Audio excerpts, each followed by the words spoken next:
Hindi ka tinuruan ni Lord para matakot. Hindi niya binigay ang pagsubok na yan para takbuhan o sukuan mo lang. Magtiwala ka ng buong puso sa Panginoon at huwag manalig sa iyong sariling karunungan. May dahilan at plano ang Diyos kung bakit kanya nilagay sa pagsubok na yan. At tandaan mo, hindi ka nag-iisa. Sabi ng Diyos, ako isa sa iyo. Huwag kang matakot.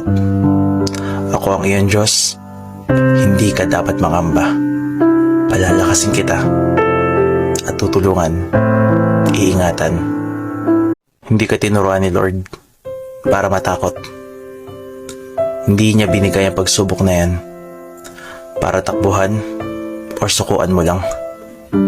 Magtiwala ka ng buong puso sa Panginoon